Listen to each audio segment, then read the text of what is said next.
வணக்கம். இன்றைய முக்கிய நிகழ்வுகள்.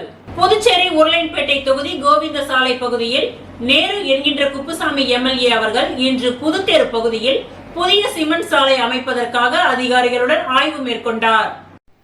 புதுச்சேரி உருளையன்பேட்டை தொகுதி கோவிந்த சாலை பகுதிக்கு உட்பட்ட பாரதிபுரம் மெயின் ரோடு, திருமுடி நகர் முதல் தெரு, இரண்டாவது தெரு, திருவள்ளுவர் வீதி, முடக்கு மாரியம்மன் கோவில் வீதி, ஒத்தவாடை வீதி மற்றும் அந்தோனியர் கோவில் வீதி போன்ற வீதிகள் புதிய சிமெண்ட் சாலையாக அமைக்கப்பட்டு வருகின்றது.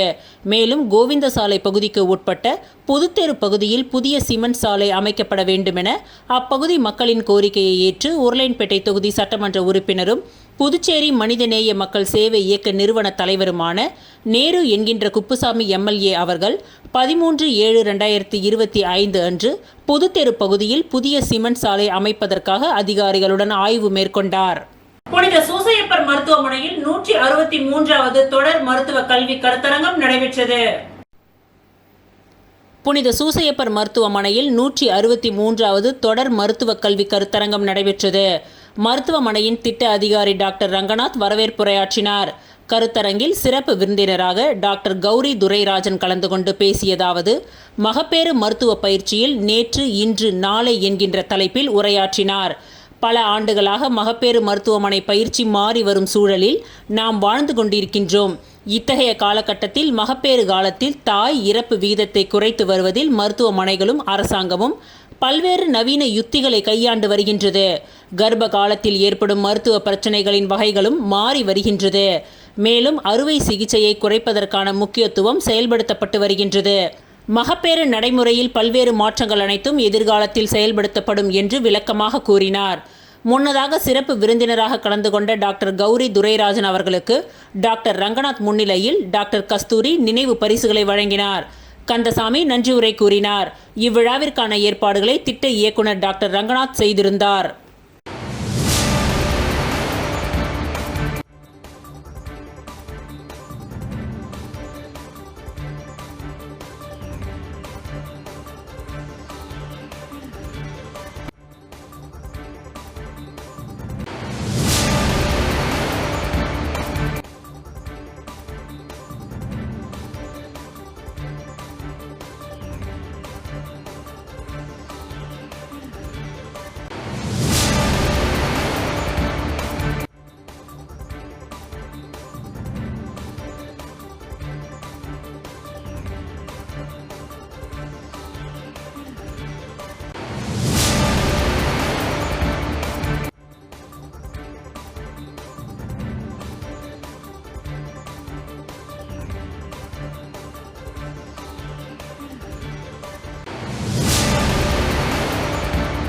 புதுச்சேரி நாட்டிய சாஸ்திராலயா இசை மற்றும் நடன பள்ளியின் ஆசிரியர்கள் குரு உமா ரமேஷ் மற்றும் குரு மாதவி ஜெயபிரகாஷ் நடத்தும் 16வது சலங்கை பூஜை விழா கம்பன் கலையரங்கத்தில் நடைபெற்றது. புதுச்சேரி நாட்டிய சாஸ்திராலயா இசை மற்றும் நடன பள்ளியின் ஆசிரியர்கள் குரு உமா ரமேஷ் மற்றும் குரு மாதவி ஜெயபிரகாஷ் நடத்தும் 16வது சலங்கை பூஜை விழா கம்பன் கலையரங்கத்தில் சிறப்பாக நடைபெற்றது. இவ்விழாவின் சிறப்பு விருந்தினராக கலை மாமணி தமிழ்வாணன், புதுவை மத்திய சிறை கண்காணிப்பாளர் பாஸ்கரன் மற்றும் ஸ்ரீ அரவிந்தோ சொசைட்டியின் ஒருங்கிணைப்பாளர் சீனிவாசமூர்த்தி ஆகியோர் கலந்து கொண்டு குத்துவிளக்கு ஏற்றி சலங்கை பூஜை விழாவை துவக்கி வைத்தனர். சிறப்பு விருந்தினர்களான கலை மாமணி தமிழ்வாணன் மற்றும் மத்திய சிறை கண்காணிப்பாளர் பாஸ்கரன் பேசுகையில், நாட்டிய சாஸ்திராலயா இசை மற்றும் நடனப்பள்ளி புதுச்சேரியில் 4 பகுதியில் 300க்கும் மேற்பட்ட குழந்தைகளை கொண்டு பாரம்பரிய முறையில் பரதம் மிக சிறப்பாக கற்பித்து வருகின்றார்கள். சகோதரிகள் குரு உமா மற்றும் குரு மாதவி ஆகியோரால் நடத்தப்படும் நாட்டிய சாஸ்திராலயா 2014 முதல் தெய்வீக கலையான பரதம் மற்றும் கர்நாடக இசையை பரப்பும் பயணத்தை சிறப்பாக நடத்தி வருகின்றார்கள். ஆற்றல் மிக்க குருக்களான இவர்கள் 300க்கும் மேற்பட்ட மாணவர்களுக்கு பாரம்பரிய முறையில் பரதம் கற்பித்து பரதத்தின் தெய்வீகத்தை அனைத்து நிகழ்ச்சிகளிலும், குறிப்பாக தமிழ்நாடு முழுவதிலும் உள்ள நாட்டியாஞ்சலியில் வழங்குகின்றார்கள். அவர்களின் மாணவர்கள் மதுரை மீனாட்சி அம்மன் கோவில், காஞ்சிபுரம் கங்கை கொண்ட சோழபுரம், வேலூர் பொற்கோவில், சிதம்பரம் நடராஜர் கோவில், சென்னை கபாலீஸ்வரர் கோவிலில் மட்டுமல்லாமல் மலேசியாவில் உள்ள பத்துமலை முருகன் கோவில் மற்றும் ஸ்ரீ மகா மாரியம்மன் கோவில் போன்ற பிரபலமான கோவில்களில் நிகழ்ச்சிகளை வழங்கியுள்ளனர். மேலும் சிறைச்சாலைகளிலும் புதுச்சேரி அரசாங்கத்தின் கலை மற்றும் கலாச்சாரத்துறை நிகழ்ச்சிகளிலும் பல்வேறு சபைகளிலும் நிகழ்ச்சிகளை சிறப்பாக நடத்தி பல்வேறு விருதுகளையும் பெற்றுள்ளது பாராட்டத்தக்கது. மேலும் கிராமப்புற மற்றும் நகர்ப்புற குழந்தைகளிடையே தெய்வீக கலையை பரப்புவதற்கு அதிக நேரம் இவர்கள் செலவிடுவது மகிழ்ச்சியை அளிப்பதாகவும் மற்றும் சகோதரிகள் மலேசியா மற்றும் வியட்நாம் ஆகிய நாடுகளிலும் தங்கள் சீடர்களுடன் நிகழ்ச்சிகளை நடத்தியுள்ளது மிகவும் பாராட்டத்தக்கது. பரதநாட்டியத்தை அதிகமாக பெண்கள் மட்டுமே கற்று வருவதாகவும் ஆண்களும் பரதத்தை கற்க முன்வர வேண்டும் என்றும் தெய்வீக கலையான பரதத்தை ஒருவர் கற்பதன் மூலமாக உடல் நலம் மற்றும் மனநலம் ஆரோக்கியமடைவது மட்டுமல்லாமல் அவர் ஒரு பாடகராகவும் நடன கலைஞராகவும் மேலும் சமுதாயத்தில் நல்ல ஒரு மனிதராக காணப்படுகின்றனர். எனவே பரதத்தை ஆண் பெண் இரு பாலரும் சமமாக கற்க வேண்டும் என்று தெரிவித்தார்கள். மேலும் இசை மற்றும் பரதத்தின் பாரம்பரியம் மாறாமல் பாரத நாட்டிற்கு உண்டான உருப்படிகளை வழங்கிய 15 மாணவர்களின் சலங்கை பூஜையில் அவர்கள் ஆடிய நடனம் சிறப்பு விருந்தினர்கள் மற்றும் பார்வையாளர்களை பெரிதும் கவர்ந்தது. சமுதாயத்தில் பிறந்த ஒருத்தர்கிட்ட இருந்த இனம் மொழி மதம் பாராம பரதம் அவங்களுக்குள்ளே இருக்கு. இதை நம்ம தான் அறியாமல் இவ்வளோ நாள் இருக்குன்னு சொல்கிறோம் ஆசை. அதனால தான் ஜெயிலையும் பரதத்தை நான் கொண்டு வந்திருக்கேன். நான் மற்ற ஏனைய அனைவருக்கும் உங்கள் பேரண்ட்ஸுக்கு பெரிய நன்றி சொல்கிறேன். ஏன்னா நீங்கள் சரியான ஒரு கலையை தேர்ந்தெடுத்து உங்கள் பசங்களை சரியான ஒரு வழி நடத்திருக்கீங்க. ஏன்னா பரதம் என்பது என்னன்னா அது நல்ல ஒரு ஒழுக்கத்தை கற்றுக் கொடுக்கக்கூடியது. ஒரு பரதத்தை கட்டுறாங்கன்னா ஒருத்தவங்க டான்ஸாகவும் போகலாம், ஒரு சிங்கராகவும் போகலாம், அது நல்ல ஒரு மனிதனாக நல்லா போகலாம் சமுதாயத்தில்.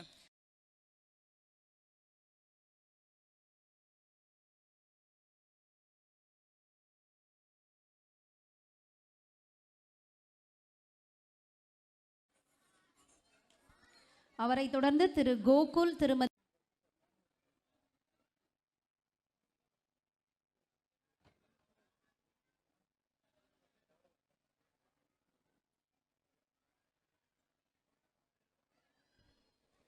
அரியூர் தாமரை நகர் பகுதியில் அமைந்துள்ள அங்காள பரமேஸ்வரி அம்மன் ஆலய கும்பாபிஷேக விழாவில் திரளான பக்தர்கள் கலந்து கொண்டு சுவாமி தரிசனம் செய்தனர். புதுச்சேரி மாநிலம் வில்லியனூர் கொம்யூன் அரியூர் தாமரை நகரில் அருள்பாலித்து கொண்டிருக்கும் அருள்மிகு தாமரை ஸ்ரீ அங்காள பரமேஸ்வரி ஆலய ஜினோர்த்தன அஷ்டபந்தன மகா கும்பாபிஷேக விழா வெகு சிறப்பான முறையில் நடைபெற்றது. முன்னதாக சனிக்கிழமையன்று விக்னேஸ்வர பூஜை, நவகிரக ஹோமம், பூரணாகுதி, தீப ஆராதனை, முதல் கால பூரணாகுதி உள்ளிட்ட யாகசால பூஜைகள் நடைபெற்று அதனைத் தொடர்ந்து 2ஆம் கால யாக பூஜை, நாடி சந்தானம், மகா பூரணாகுதி, யாத்ராதானம், சங்கல்பம், கடம் புறப்பாடு நடைபெற்று விமானம் மற்றும் ராஜ கோபுரங்களுக்கு கலச நீர் ஊற்றி கும்பாபிஷேகம் வெகு சிறப்பான முறையில் நடைபெற்றது. இதனைத் தொடர்ந்து மூலவர் மற்றும் பரிவார தேவதைகளுக்கு கும்பாபிஷேகம் மிக சிறப்பான முறையில் நடைபெற்றது. இந்த கும்பாபிஷேக விழாவில் சிறப்பு விருந்தினராக தமிழ்நாடு காவல் உதவி ஆணையர் கண்ணபிரான் கலந்து கொண்டு சுவாமி தரிசனம் செய்தார். அதனைத் தொடர்ந்து விழாவில் கலந்து கொண்ட பக்தர்களுக்கு அரியூர் முருகப்பன், தண்டபாணி, சதீஷ்குமார் ஆகியோர் குடும்பத்தினர் ஏற்பாட்டில் 500க்கும் மேற்பட்ட நபர்களுக்கு அன்னதானம் வழங்கப்பட்டது. இந்நிகழ்ச்சிகளுக்கான ஏற்பாட்டினை அரியூர் பாரதி நகர், தாமரை நகர், வெங்கடேஸ்வரா நகர் ஆலய நிர்வாகத்தினர், விழா குழுவினர், கிராமவாசிகள் மற்றும் இளைஞர்கள் வெகு சிறப்பான முறையில் செய்திருந்தனர்.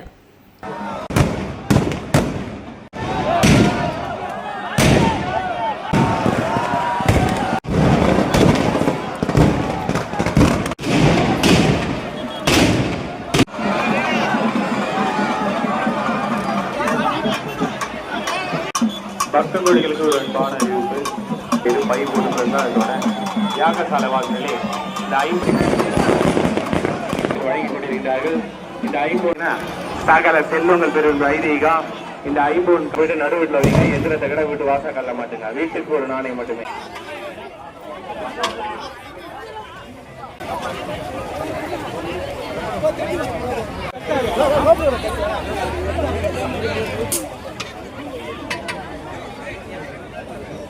பாண்டிச்சேரி பிரீமியர் லீக் கிரிக்கெட் போட்டியில் தொடர்ந்து 4வது வெற்றியை பதிவு செய்தது வில்லியனூர் மோஹித் கிங்ஸ் அணி. ஸ்ரீராம் கேபிட்டல் வழங்கும் பாண்டிச்சேரி பிரீமியர் லீக்கின் 2வது சீசன் சிக்கேம் மைதானத்தில் நடந்து வருகின்றது. 12வது லீக் போட்டியில் ரூபி ஒயிட் டவுன் லெஜண்ட்ஸ் அணியும் காரைக்கால் நைட்ஸ் அணியும் மோதின. இதில் முதலில் பேட்டிங் செய்த ரூபி ஒயிட் டவுன் லெஜண்ட்ஸ் அணி நிர்ணயிக்கப்பட்ட 20 ஓவர்களில் 6 விக்கெட் இழப்பிற்கு 172 ரன்கள் எடுத்தது. 173 ரன்கள் எடுத்தால் வெற்றி என்ற இலக்குடன் களம் இறங்கியது காரைக்கால் நைட்ஸ் அணி. 19க்கு 3 ஓவர்களில் 7 விக்கெட் இழப்பிற்கு 173 ரன்கள் எடுத்து 3 விக்கெட் வித்தியாசத்தில் வெற்றி பெற்றது. 34 பந்துகளில் 57 ரன்கள் அடித்த அங்கித் சர்மாவிற்கு ஆட்ட நாயகன் விருது வழங்கப்பட்டது. இதனைத் தொடர்ந்து நேற்று மாலை 6 மணிக்கு நடைபெற்ற 13வது லீக் போட்டியில் வில்லியனூர் மோஹித் கிங்ஸ் அணியும் மாஹே மெஹலோ ஸ்ட்ரைக்கர்ஸ் அணியும் மோதின. இதில் முதலில் பேட்டிங் செய்த மாஹே அணி 20 ஓவர்களின் முடிவில் 8 விக்கெட்டுகள் இழப்பிற்கு 142 ரன்கள் எடுத்தது. 143 ரன்கள் எடுத்தால் வெற்றி என்ற இலக்குடன் களமிறங்கியது வில்லியனூர் மோஹித் கிங்ஸ் அணி. முதலில் 3 விக்கெட்டுகளை இழந்தாலும் அந்த அணியின் கேப்டன் ரோஹித் அபாரமாக ஆடி 27 பந்துகளில் 52 ரன்களை எடுத்து கடைசி வரை களத்தில் இருந்தார். இறுதியில் வில்லியனூர் அணி 17.5 ஓவர்களில் 148 ரன்கள் எடுத்து 7 விக்கெட்டுகள் வித்தியாசத்தில் வெற்றி பெற்றது. இன்று மதியம் 2 மணிக்கு ஜெனித் ஏனாம் ராயல்ஸ் அணியும் காரைக்கால் நைட்ஸ் அணியும் மோத உள்ளன. அதேபோல் மாலை 6 மணிக்கு ஊசூடு அக்காட் வாரியர்ஸ் அணியும் வில்லியனூர் மோஹித் கிங்ஸ் அணியும் மோதுகின்றது. மேலும் நடைபெறும் அனைத்து போட்டிகளும் அனுமதி இலவசம் என்பது குறிப்பிடத்தக்கது. எனவே பொதுமக்கள் நேரடியாக வந்து போட்டிகளை கண்டுகளிக்கலாம் என்று நிர்வாகத்தின் சார்பாக தெரிவிக்கப்பட்டுள்ளது. அரியூர் அங்காள பரமேஸ்வரி அம்மன் ஆலயத்தின் மகா கும்பாபிஷேக விழாவினை முன்னிட்டு பாகூர் தொகுதி சமூக சேவகர் ரீகன் ஏற்பாட்டில் பொதுமக்கள் 500க்கும் மேற்பட்ட நபர்களுக்கு அன்னதானம் வழங்கப்பட்டது.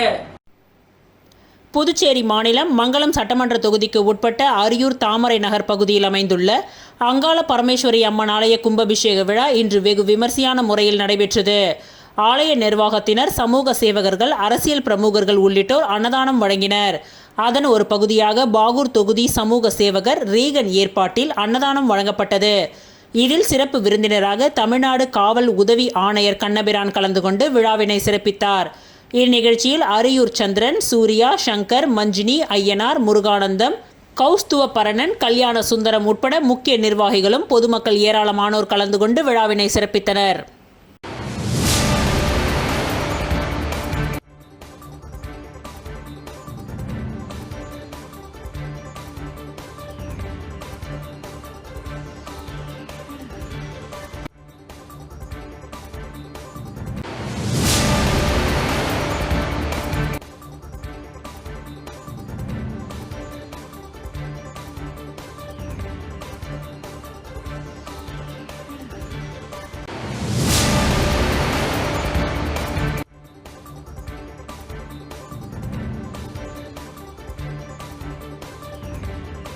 வில்லியனூர் தென்கலை வரதராஜ பெருமாள் ஆலய பிரம்மோற்சவ விழாவில் சுவாமி வீதி உலா காட்சி நடைபெற்றது.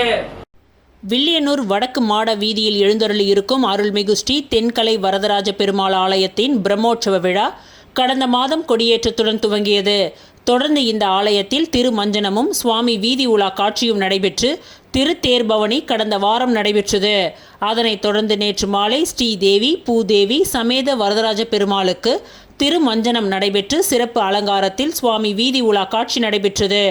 இதில் ஏராளமான பக்தர்கள் கலந்து கொண்டு சுவாமி தரிசனம் செய்து வழிபட்டனர். மேலும் இவ்விழாவிற்கான ஏற்பாடுகளை உபயதாரர் முன்னாள் பஞ்சாயத்து தலைவர் மண்ணாங்கட்டி சந்திரசேகரன், வில்லியனூர் தொகுதி திமுக செயலாளர் மணிகண்டன் குடும்பத்தார்கள், ஆலய நிர்வாக குழுவினர், கிராம பொதுமக்கள் சிறப்பாக செய்திருந்தனர்.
புதுச்சேரி அரசு பணியாளர்கள் நல கூட்டமைப்பின் 14ஆம் ஆண்டு பொதுக்குழு கூட்டம் நடைபெற்றது.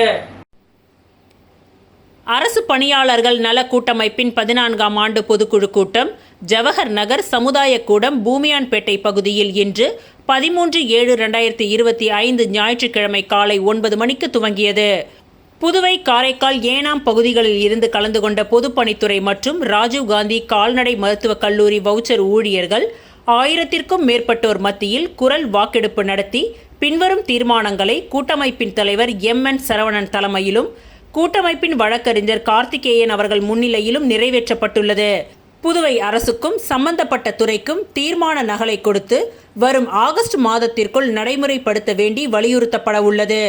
தாமதிக்கும் பட்சத்தில் தொடர் போராட்டங்களை நடத்துவது, சட்ட ரீதியான வழக்குகளை தொடுப்பது என முடிவு செய்யப்பட்டு பின்வரும் தீர்மானங்கள் நிறைவேற்றப்பட்டன. இத்துடன் இன்றைய நிகழ்வுகள் நிறைவடைந்தன. நன்றி, வணக்கம்.